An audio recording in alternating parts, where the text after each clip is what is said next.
You work at a rehab? Oh my God, bless your heart. I fucking showed up on your guys' door one night. Ugh. Literally, I used to deliver pizzas, and I was...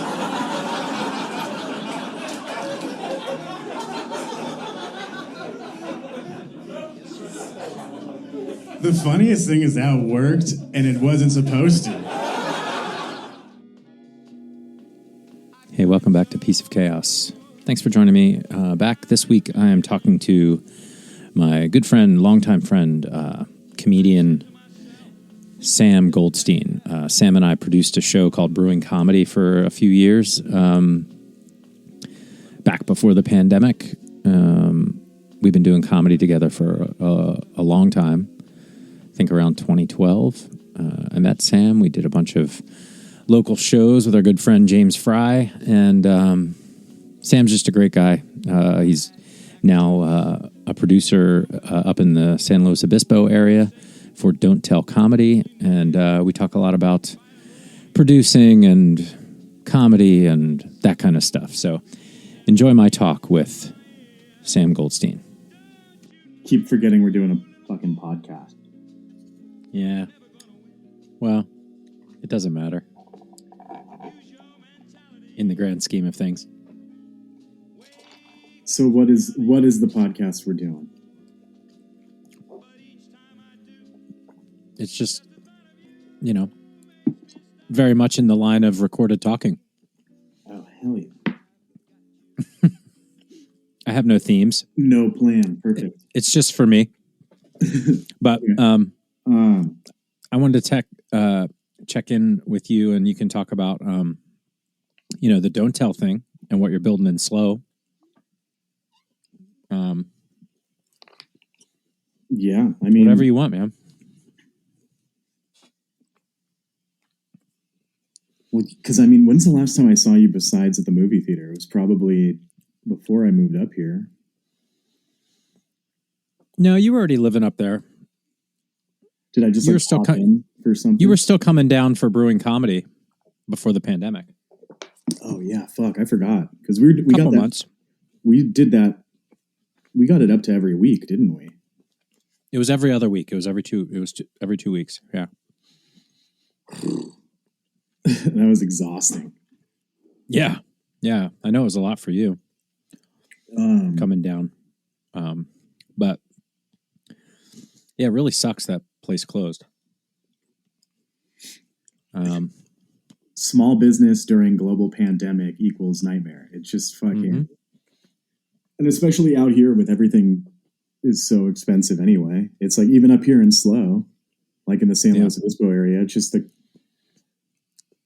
everything costs more. Nothing's changing. And they love putting their fucking businesses out. And it's like, it just feels like every new week there's like a new grand opening of a place that like just went under. You see, like, I don't know about you, but like when I drive around and see businesses, like individual businesses on like in the mall, or not in the mall, but like in strip malls and stuff, like stores that are one store only. It's like, man, how did somebody get how do you stay open? Like, how do you, like, I don't get it.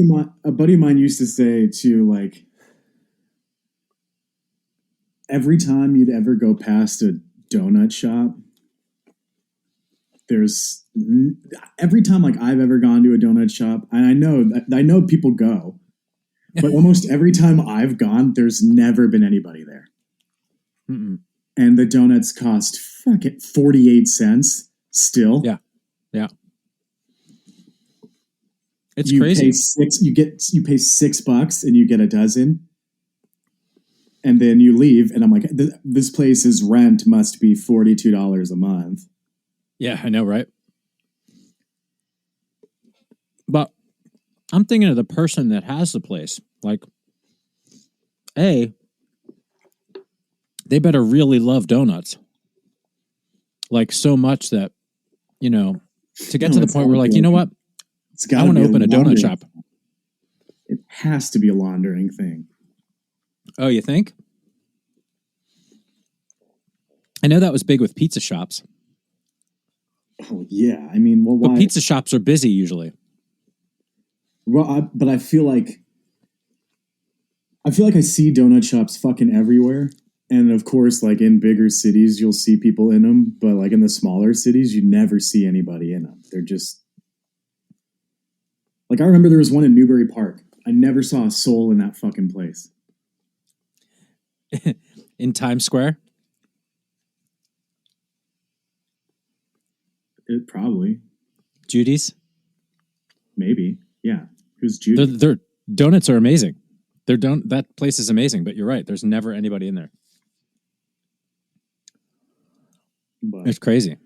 But yeah, man, that place closing was a real bummer because I know, Tim was working really hard. I know he wanted that to be his like retirement plan, and I think he was just finally starting to catch on beer wise, get into restaurants and stuff, and get what he needed.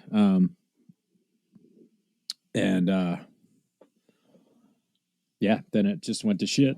We were pushing back month by month, waiting for the rules to change, waiting for LA County to change masking rules and stuff. They hung on a pretty long time, but just couldn't do it.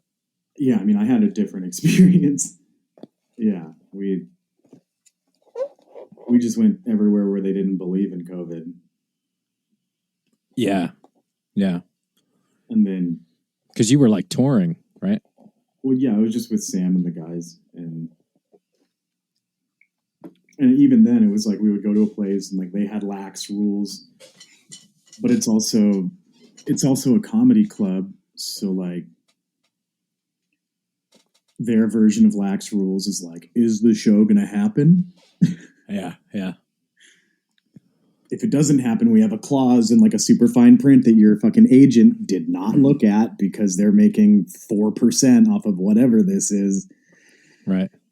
And yeah, so I don't know. I wasn't having fun with stand up anymore. I wasn't having fun down in LA. I wasn't having fun doing the Bruin comedy. It just wasn't fun. It just felt like who am I doing this for? Yeah. And then, after the pandemic, because I was really fortunate, like I was really in that transition period where I was going to go, and either I was thinking move to LA or I was thinking about moving out of state. Like, yeah, part of me was even thinking about just going to Vegas and then just like grinding out there.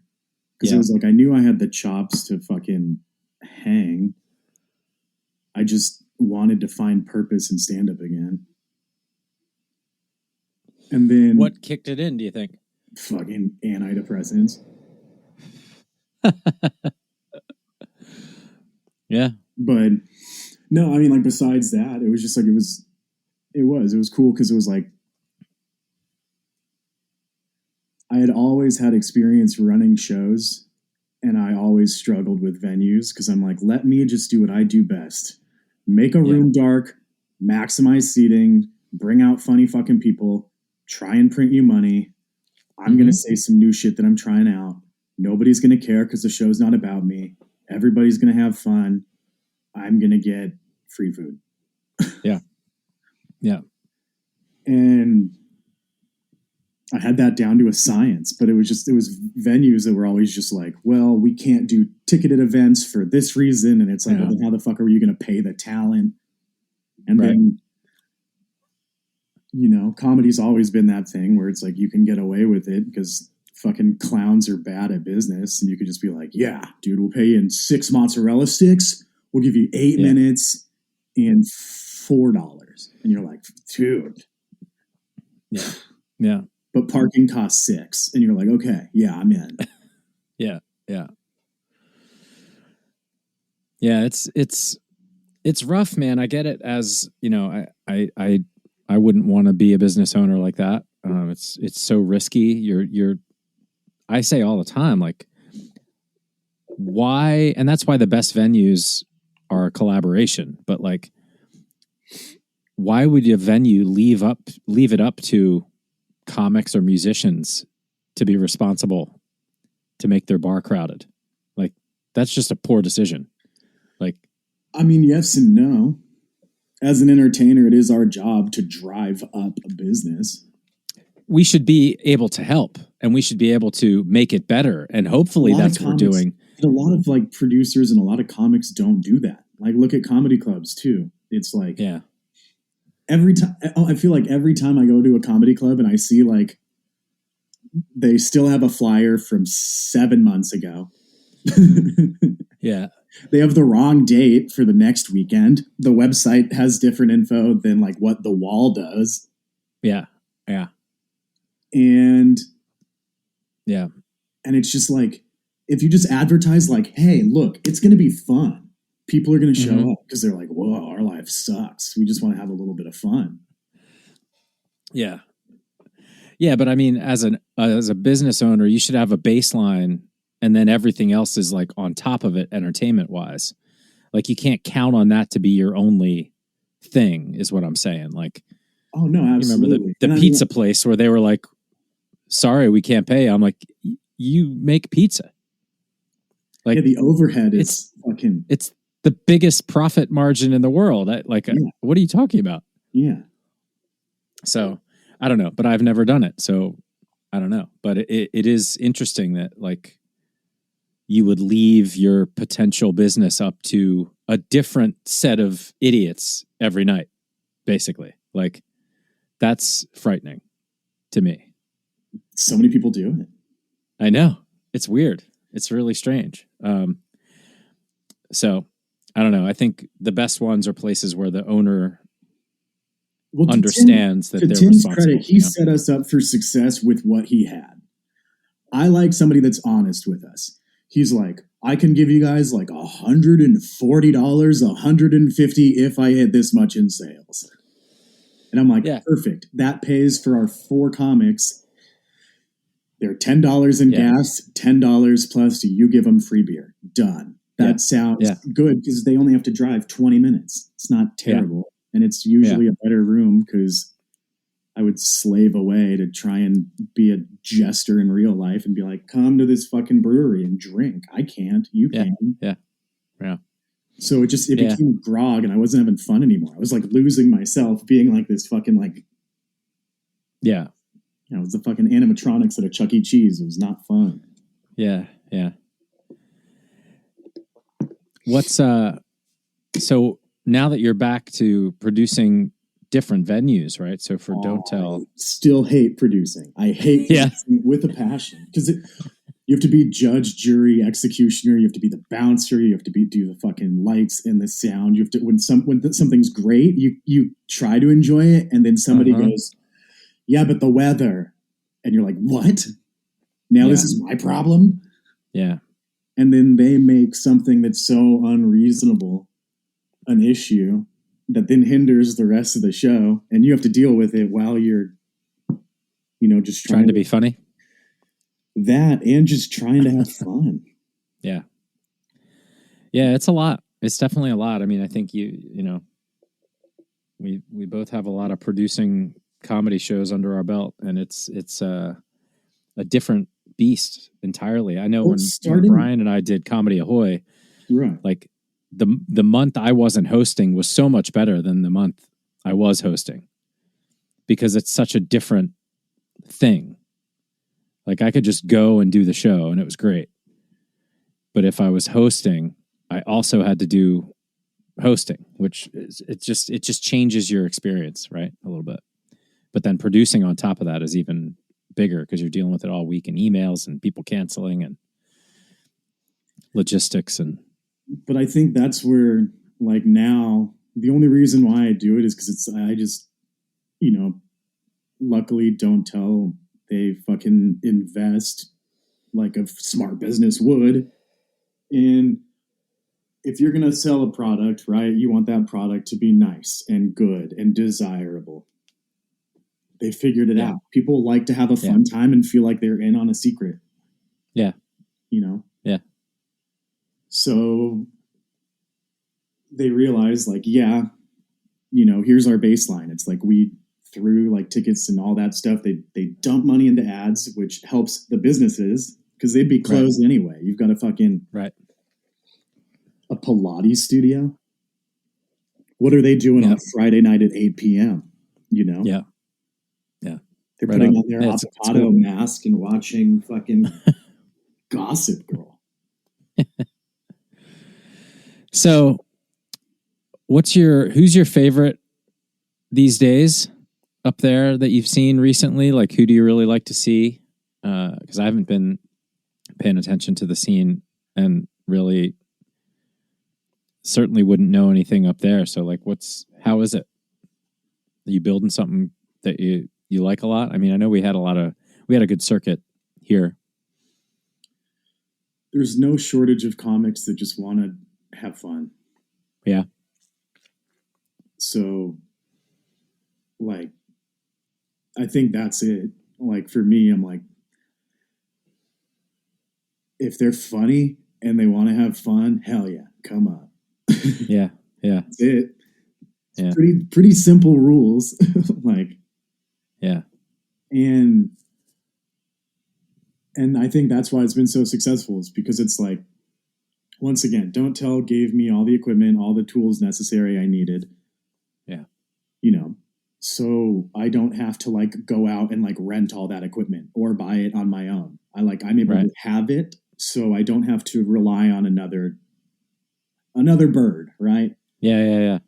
So now that I have all my shit, I know that I can just show up, set up the show, as long as I like deal with the venues and like, yeah. Like, I feel like, especially, that's what I love about Don't Tell, is it's like, it's a brand that like built itself like correctly. It's like, we're going to take care of our people. We're going to always make like the show as professional as possible. We're going to hire people that care. Yeah. Right on. So very cool. So, I mean, it kept that feeling of like the independent shows, the kind of like, because like, I don't know, like the reason I got into comedies, I used to watch Dave Attell's Insomniac, and he would just be fucking smoking cigarettes outside of Atlantic City, and you knew he fucking used to go there and just bang hookers, and, and he's not even doing stand-up in that show. He's literally just walking around a fucking boardwalk. And it was, I was like, I need to do stand-up. Why? What a shitty role model. Like, but it had that kind of like old rock feel to it, where it's like you're going to a concert, it's smoky, too many fucking people, some sort of code's being violated, nobody cares because they're having fun. Right on. I think that's been like the main thing, where it's like with so many different, like I remember when I tried to like run a show at like a golf course, it was like the same thing. It was like kept selling. All I asked for them was to like put a flyer up. Yeah. Like, tell your members can come fucking free. I'm trying to print your business money. Like, you guys are making a shit ton in alcohol sales. Yeah. We're keeping the ticket sales so we can like pay talent like more than like what they're making elsewhere, to just come slightly out of their way to like make a rad night. Yeah. And the business was like, how about this? We saw how successful it was. This is how much more we want to take. And I'm like, that takes away from the quality of the show. And they're like, yeah. So when like that greed comes into play, so I think here I'm just like really real with venues. And I'm like, hey, respectfully, we're in the middle of fucking nowhere. If we didn't have the beach, we would be Bakersfield. It's the truth. Yeah. We'd be the Sarlacc pit of California if we didn't have a fucking beach and a weird castle. Yeah. It's the truth. Yeah. So there's no logical reason for like talented acts to like come up here. Right. Other than there's like a population that like deserves to like have entertainment. Yeah. But what draws them here? Is it the fucking Raider fans on the beaches? Is it what like what? Yeah. What is the reason to come up here other than people just see it as like a little beach getaway? And it is. It's kind of a fucking weird fairy tale land up here. Yeah. But it's literally equidistant between LA or San Francisco. Yeah. That's what I'm thinking. Is it would be a good midpoint, like for a Thursday, on the way to San Francisco for a gig. You know. And I do that. I tell comics all the time. Yeah. I'm like, hit me up if you want. If you're going up, I can throw together a Thursday show. Yeah. I can get 40 people into a small little room, have it look like it's the hottest little fucking room in LA, but instead it's literally the weird back room at a fucking kids clothing store in Arroyo Grande. Like, but what, it doesn't matter. Are you offering longer sets too? Yeah, why not? Yeah. That's the move. Yeah, I mean, like, that's what I do. Like, there's not like a lot of locals up here. There's a few that are like really working hard, so I try to plug them in. Yeah. You know, but it's the same thing where it's like you can't have the same. For me, I've been experienced enough to where it's like when I wing it, the audience doesn't know I'm sucking. Right. Sometimes they do. Sometimes I bomb. I'm fucking not immortal. Right. But overall, like, I try and feature like one or two locals. And then I usually bring up like a headliner and they can bring their own feature, you know? Yeah. And then I tell them as well, like, they can also bring one other guest. Yeah. Nice. And I just try and like make the lineups as diverse and fun as possible. Yeah. Yeah. Once again, that's my base. Like, that's my baseline. It should be fun. Yeah. That's why you get into your dream, right? To have fun. Yeah. At what point, like, I think I was like 8 years into it when I'm like, holy shit, I've never been more miserable in my entire fucking life. Doing what you love. It sucks. It's the worst fucking feeling ever. Yeah. Yeah. It's a grind. It's crazy. It's a crazy pursuit. It doesn't have to be a grind. Yeah. Well, everybody turned it into the way that we were doing it before COVID was a grind. Like the whole scene. I mean, everything's a fucking slog when you put it that way. But at the end of the day, it's like, you know, the only goal is to just like fucking find your following. I mean, that's why I used to harp on me with like podcasts. Podcasting for me just turned into something awkward. It became a fucking chore. I didn't want to fucking do it. I wasn't having fun with it. Yeah. Like, it's not that I don't enjoy like riffing, but it just doesn't. It's different. Like in a fucking studio, when like you're with your friends and it doesn't feel like you're in a studio, that's different. Yeah. And you're like, oh, we're just chatting about coffee and why fucking whatever. Yeah.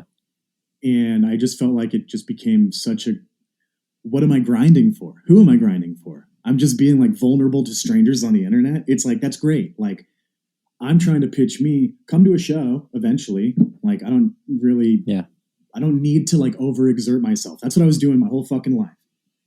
Yeah. Like, same thing in LA. I go to LA and it sucks the me out of me. Cause then I like the second I walk in there, I'm like, oh, I'm fucking stoked to be here. And then I just see everybody fucking miserable and everybody's playing pretend. And I'm like, I have it really good in my fucking weird little bubble up here. Yeah. And it's not that like I'm not like motivated to like go and do more. Of course I am. I want to get better. However, the reps that I'm getting here because I've built them for myself, like I'm able to like really get good quality repetitions and like practice in front of like people that actually want to be there. And it's like, once again, I know I'm doing a good job because people keep coming back and they tell their friends. And, you know, we do 2, sometimes 3 shows a weekend. In the winter when it's slow, like we can even get up to like 5. We used to do like 2 different double headers and then like we could do a Thursday because there's nothing to do. Yeah. We're in the middle of fucking nowhere. Yeah. So. I really think that the whole model has significantly shifted away from hubs like LA, New York, not just because of Austin and what Joe Rogan built there, but just I think the pandemic let people see, like just what you said, like you build your audience, you know, and you build your skill. And, you know, if you wanted to tour, you could. Everybody's just been trying to reinvent the wheel. It's just, at the end of the day, love what you do and have fun. People want to be around people that are fun. Yeah. Like when I used to like go to like meetings a fuck ton. Like I remember like when I was like newly getting sober, like some fucking dude that was 50 years sober. Like, Jesus, like how is it even possible? Yeah. You know, like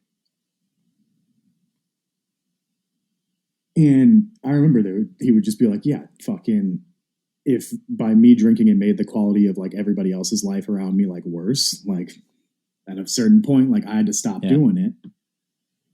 And it was like, I hung on to that and I heard it and I'm like, holy shit. Yeah. When I drink, I make people's lives worse. So it's like when I think about it that way, if I'm now approaching a situation, whether it's work, whether it's a friendship, whether it's whatever, try and be fair, try and be fun. Like I think that's what like having such bad depression taught me is it's like, oh, I already died. My hell was depression. I was already dead. Fuck that. So it's like now fucking what am I living for? I'm making it. Yeah. Like when you clock out, like what's the point? People are sensitive about the wrong thing. There's so much hypocrisy. There's so much everything. And it's like the whole thing that brings everybody together is like that connection.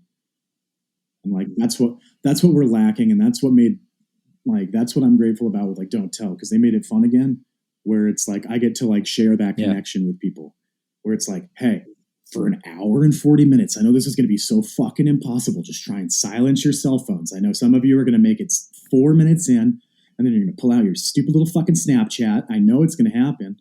But, it's like, for the most part, look at everybody in this room for like this one fucking moment. They're going to watch somebody either suck or do great. Let's hope they do great. That's the beauty of like live shit. Yeah. I think it's incredible. I think we, I don't know, realized how much we needed it, and we're lucky that we got to experience that. Doing it, comedy, music, doesn't matter. It's the same. Something happens at a live event, like things go wrong, things go right, whatever. It's ethereal, and it's at that moment, and it's never going to happen again, and it's amazing. And I think people definitely get that vibe. It's been really good to be out there again doing things, for sure. Well, we trained everybody to not be present. Yeah. I was guilty of it, dude. I was so gone. Yeah. Like, I think, I've noticed it with stand-up too. The audiences, their bandwidth is shortened immensely. You think? Yeah.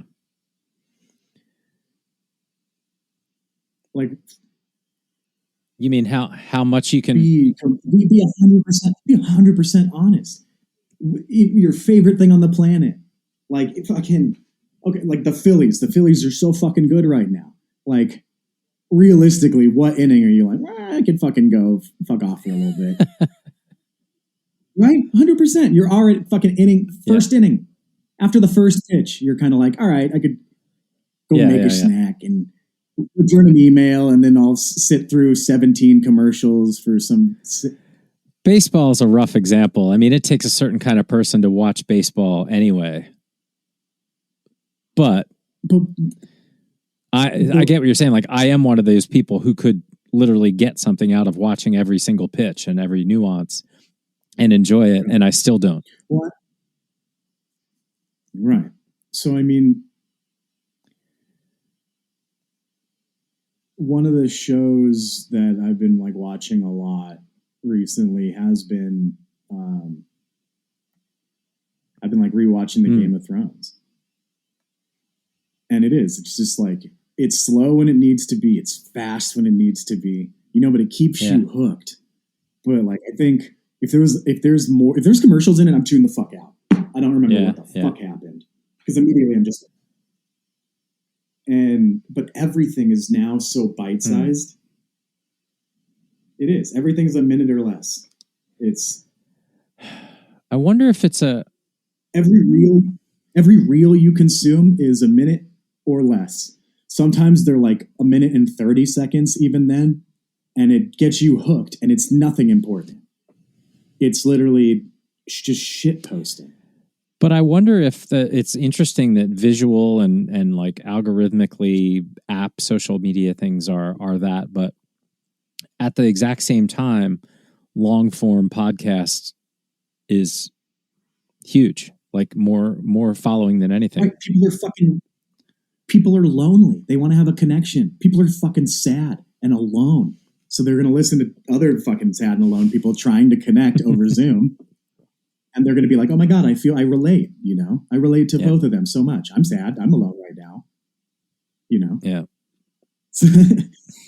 We're all seeking that connection. So it was like a perfect example too, is like where I ran into you last was seeing the movie Deadpool.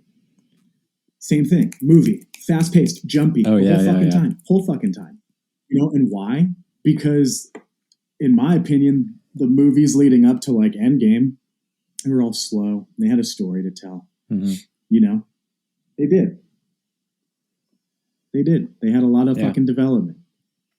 And then, of course, character building and all that shit. There's world building that has to happen to get people excited, to get people into it. But like any trailer, like anything like that, like any sizzle reel, it has to get you hooked and it has to be fast. So it's like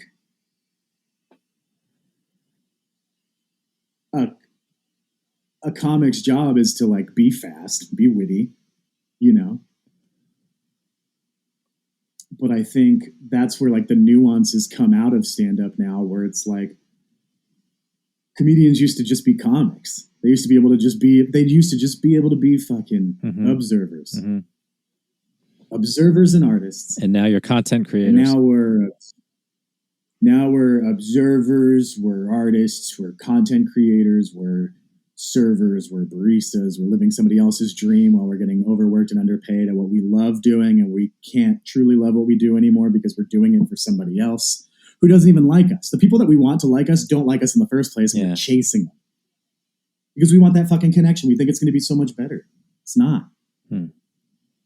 Like, I didn't realize how fucking truly lonely I was until I was like seeking friendship in comedy. Fucking the dumbest thing you can do. Yeah, it's the truth. You mean with comics, you mean? Yeah, I mean, just it's not a real place. It doesn't have to be a competition. The people that like me can like you. It fucking happens all the time. Yeah, it's definitely not zero sum because it's so subjective to the audiences. But there is a...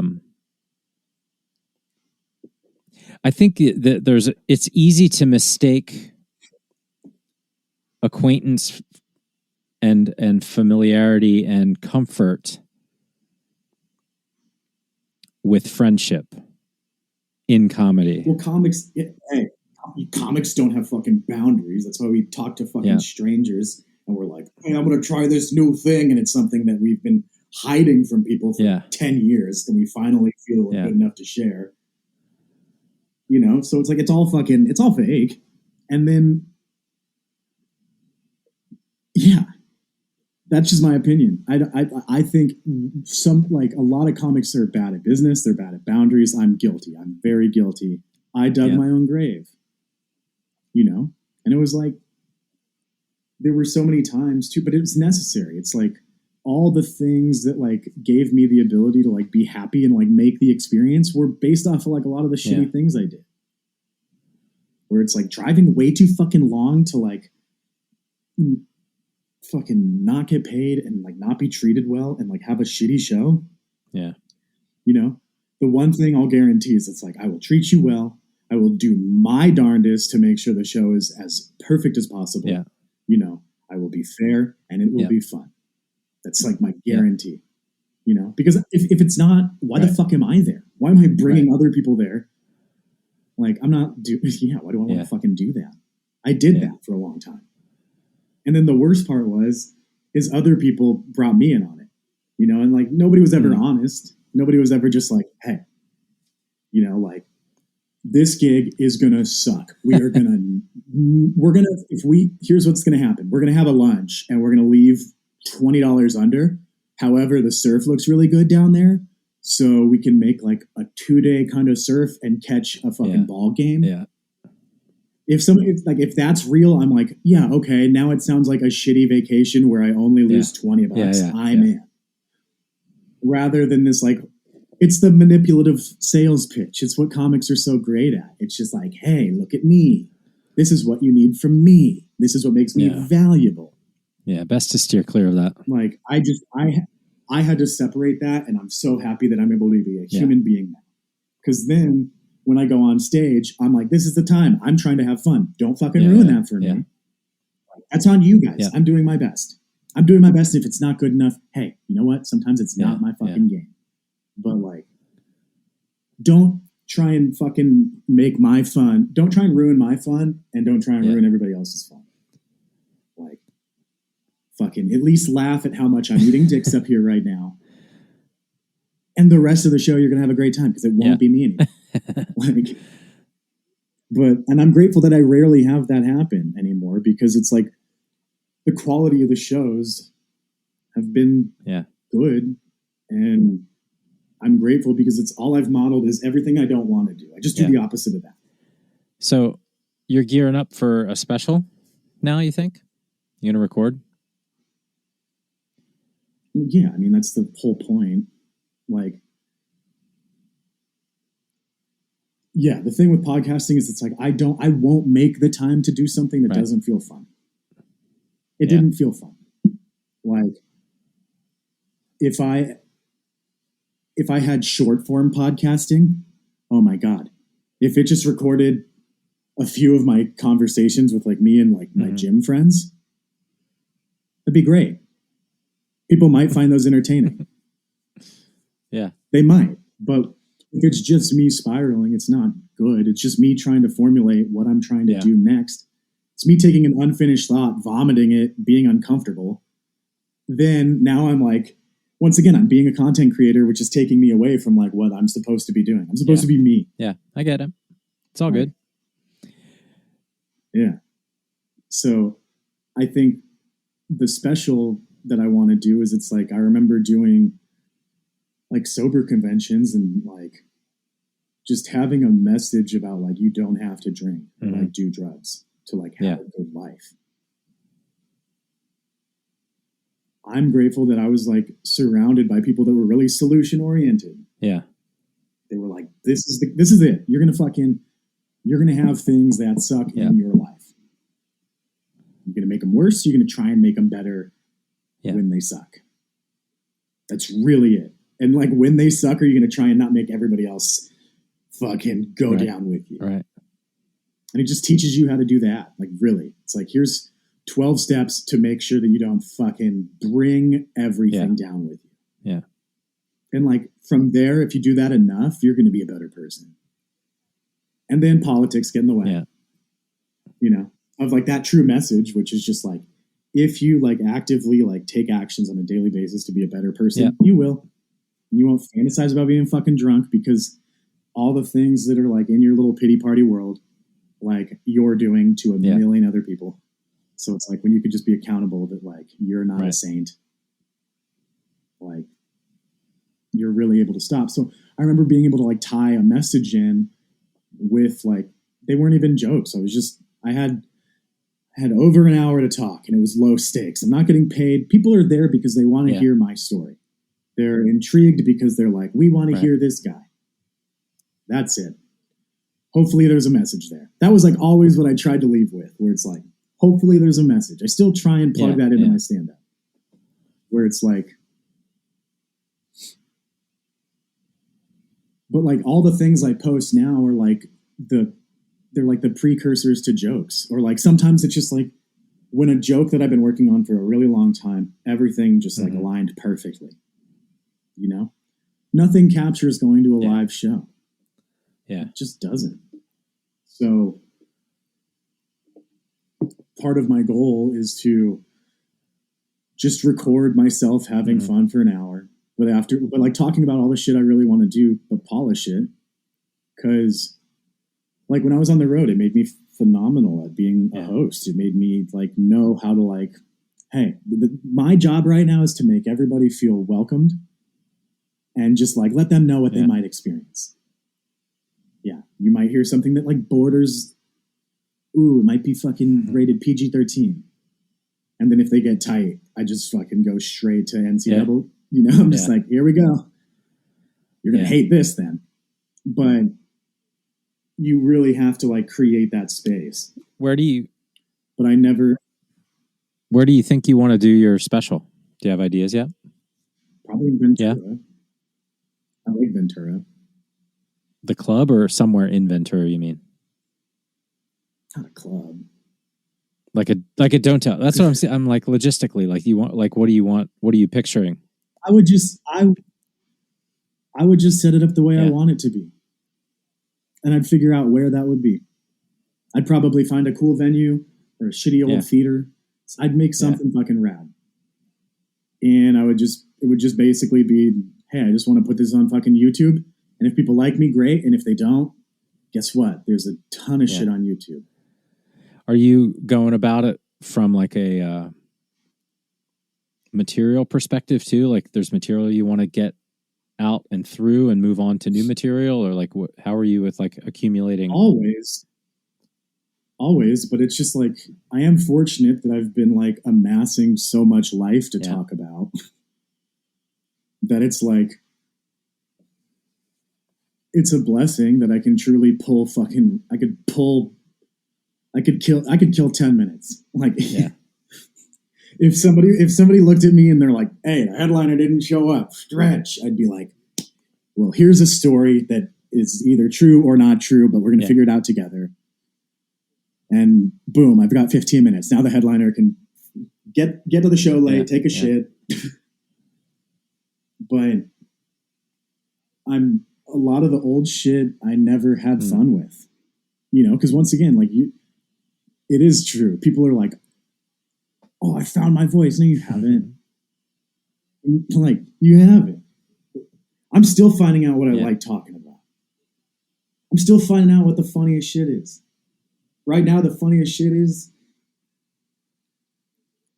the role reversal I have up here. Like, I actually have like I've worked my ass off to make it so it seems like I have like this like really super laid back, easy life, which is true. I've worked my ass off to do that.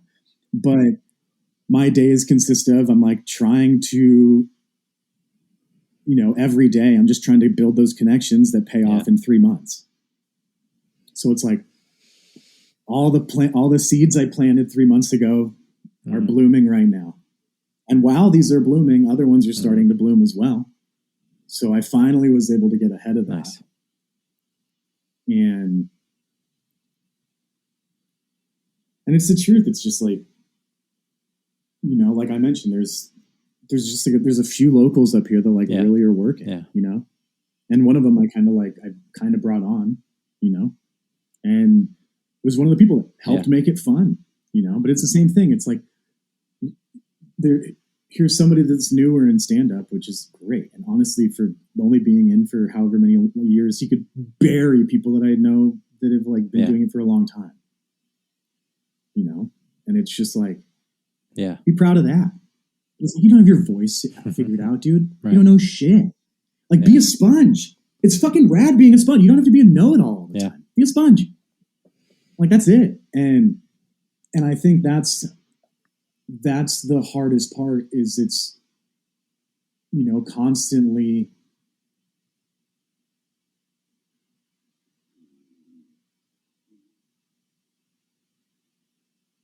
there's so much like that. When I was in LA, I remember it was just constant energies clashing over stupid stuff. And it's like at the end of the day, like we're supposed to just be finding ourselves. Why is everybody making it so miserable?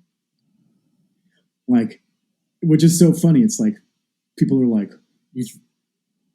everybody's got their demons. Everybody does, you know, but for whatever reason, like it took me forever. Like up here, I have a couple of gym friends and the only thing they want from me is more me. That's the best feeling I've ever fucking had. There's no comic I can fucking name on the planet that wants more of me. For me, they don't. And like that hurt for a while. Now I'm on enough fucking antidepressants that it's just like I'm invincible.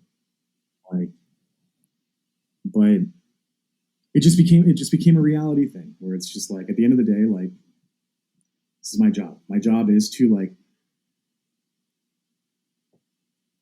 I have to make somebody who may or may not have ever seen what I love fall in love with it. Right on. So it's just, yeah. So it's like every time I'm putting on a show, it's just like, hey, this is why I love doing this. And some people love it. Some people fucking hate it. Like, when I see people like leave reviews, and like a lot of it's constructive. A lot of it helped me get better, you know, because a lot of it is true. It's like things that can be avoided, where it's like, I wish the show started on time. I don't know why it started 10, 15 minutes late. And it's like, I know why. I'm the producer. There's always monkeys swinging from branches. And there's always somebody that like grabs me and needs something from me right as I'm about to go start the show. So, but I can't be everywhere at once, and I can't explain that. But when I'm able to see that, I'm able to like swallow my ego and my pride and like ask for help. Or I just make a shitty announcement that nobody wants to hear, which is just like, hey, I know you guys might be getting bored and impatient, but there's a couple rude people that haven't fucking shown up yet, and there's a couple other rude people that haven't sat the fuck down yet or shut the fuck up yet. So we're going to have to like give them 2 minutes. And then I'm going to come back. Everybody's going to pretend to be happy to see me, even though I was just a total boner kill. And we're going to start the show. But it helps me because I see too. It's like, once again, I know that Don't Tell has given me the opportunity to like paint a really rad thing up here because people come back and people tell their friends. And for me, it pushes me because it's like, I have so many jokes that I'm trying to bring old or like new life into. And then old life experiences that I didn't realize were so fucking funny because I was walled behind a veil of depression for so long. Like, yeah, man, it's awesome. I'm psyched for you. Yeah, I did like I think 3 Comedy Ahoys, the new version of Comedy Ahoy. And then I just didn't want to do it anymore. Much like you were saying, I was just like, this isn't fun to do this. It was too far to go. I didn't like the owner was cool and the venue was okay, but like I was just like, I don't want to do this. I don't want to be here anymore. It stops being fun. What's the point? Yeah, I mean, it was funny that it's interesting that I think I did one more after this, but like I did one with Kim Kral and John Huck, and it was just terrible. Like I just ate shit. Like it just wasn't a good. Nothing was working. Nothing that I was doing was good. The crowd was really like not into it. Right, but you have to look at your surroundings. This is also a place where some random dude hired a mariachi band. Well, now it's in Hawthorne. Like I understood. I understood Marina Del Rey. I had them dialed in. This town, I have nothing. I had nothing. Couldn't read the room, and but I had a couple bits I wanted to work on. So, but they didn't go well. And as soon as I finished and walked off, I walk up to Huck, and he just leans over to me. He's like, "Too smart." And after that, everybody just talked about like shit, like actual shit. Like the whole rest of the show was just shit jokes. And I was just like, all right, fine. But even right there too, that's like showing the whole point. It shouldn't be a fucking grind. You know?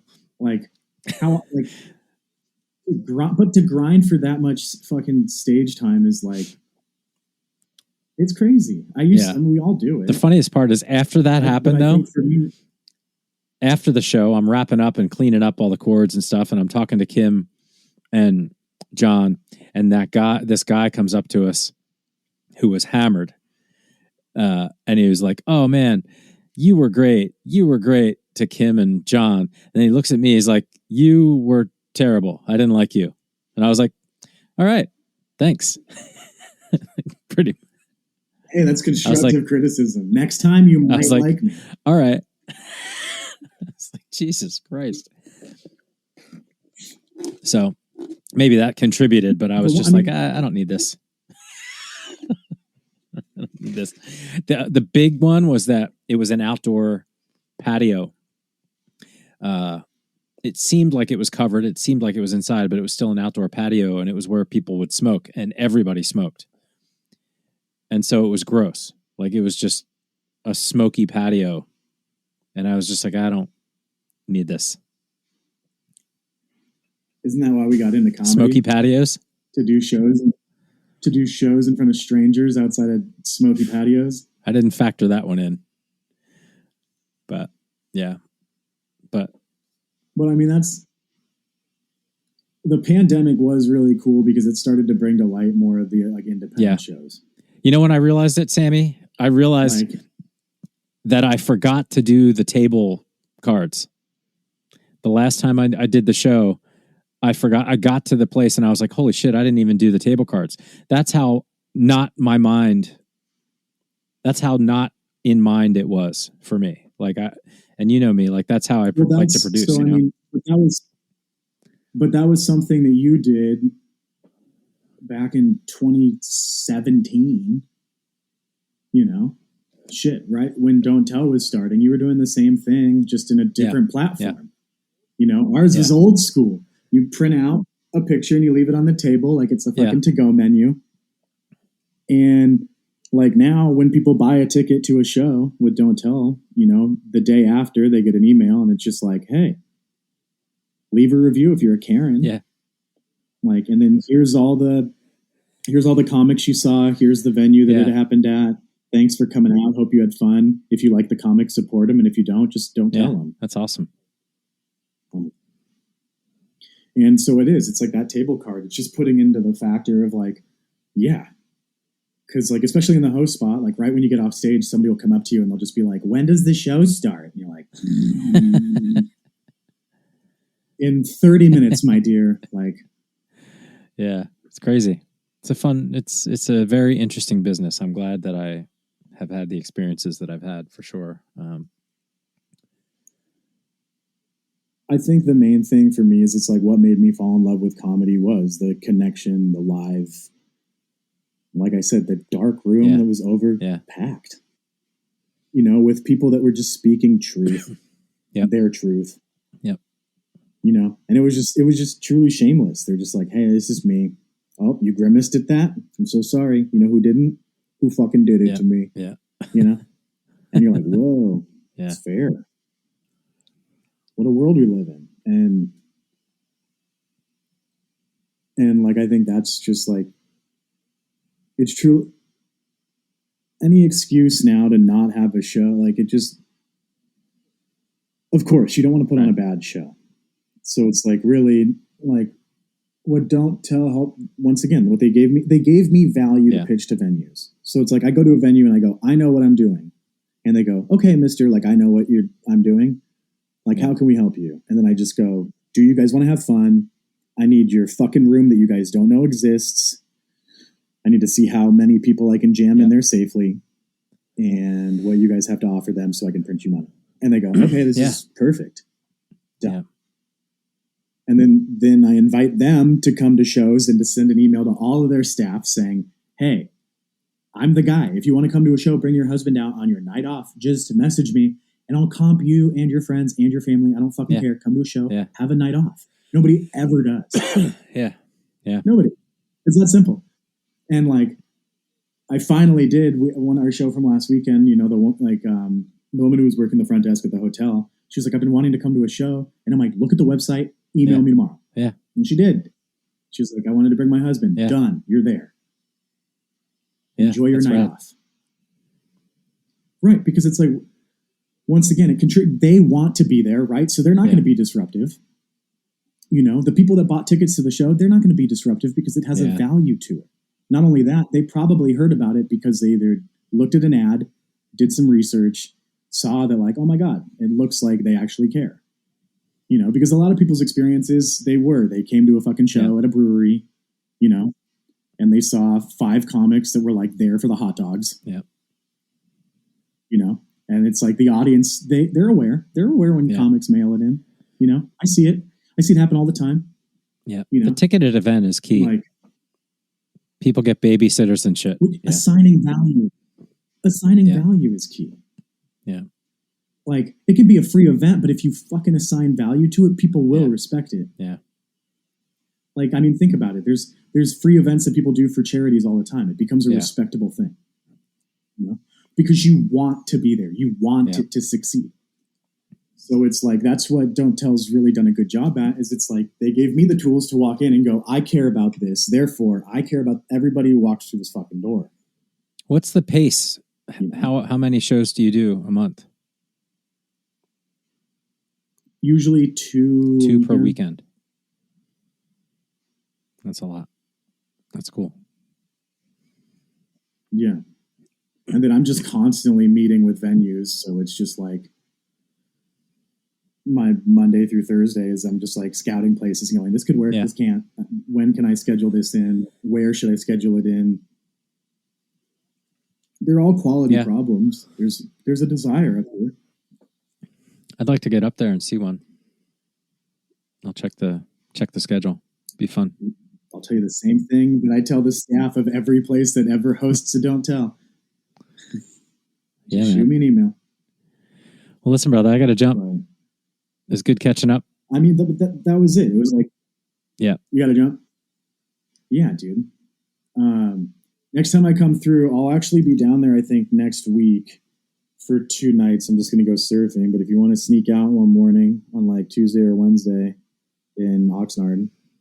Okay. I probably won't be able to surf, but I'd love to grab coffee or something. Well, you should probably surf. It's better for you than coffee. This is true. It's been a while, though.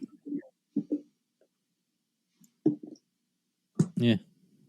It'll be a longer while if you I know. I'm afraid of sharks, Sam. Dude, there was a shark 2 feet away from me like 2 days ago.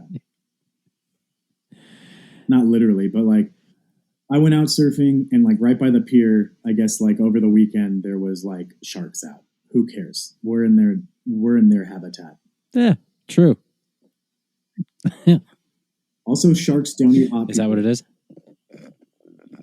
That's my theory. I stand by it. Oh shit! It's good to see you, man. Well, yeah, you too. I'll shoot you a text, but yeah, let me know about if you have any avails next week. And okay, I think I'm around.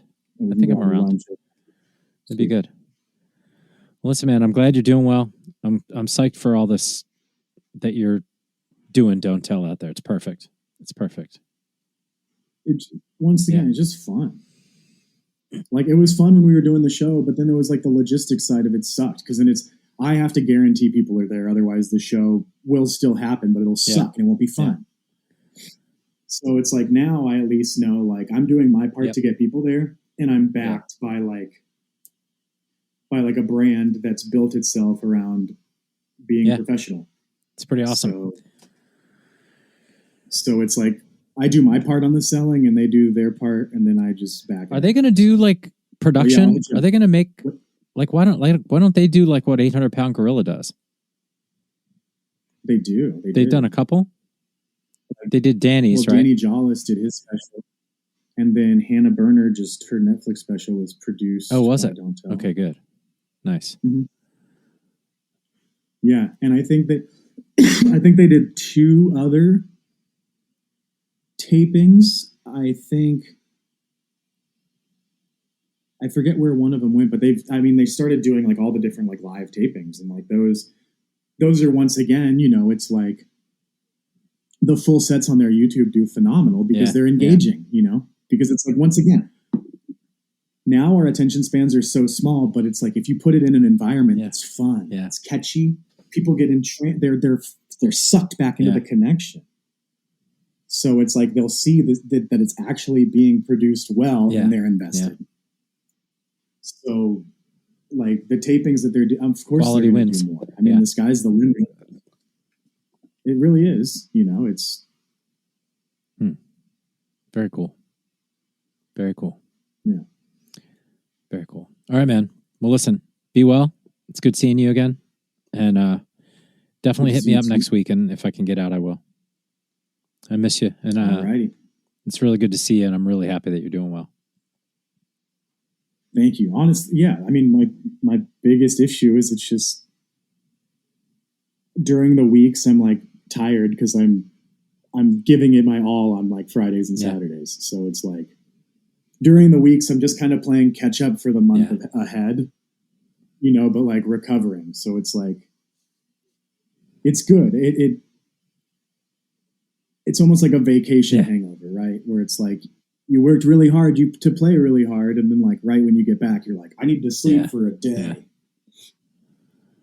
So it's been very fortunate to like where, you know, once again having the tools to put yourself into a situation where you can actually like do what you're best at. It makes a difference, and that's why it's like, you know, all my meetings tomorrow are so fun. You earned it, brother. They're so fun. And then my meetings on Wednesday are so fun. I'm going to get a sandwich out of one of my meetings. How fucking rad is that? How often do you have a meeting and then they give you a sandwich that you were going to buy anyway? It's pretty rare. It's a pretty good quality problem. All right, brother. Be good. I'll talk to you soon. Later, Sammy. Bye. Bye. Leave. Yes, I've got you under my skin. I've tried so not to give in. I said to myself, this affair ain't never gonna go too well. But why should I try to resist when, baby, I know too well that I've got you under my skin. I'd sacrifice anything come what might for the sake of having you near, in spite of a warning voice that rings in the nights, repeats and repeats in my ear. Don't you know, little fool, you ain't never gonna win. Use your mentality, wake up to reality. But each time I do, just the thought of you makes me stop just before I begin. Yes, I've got you under my skin. Hey there, you with the stars in your eyes. Love never made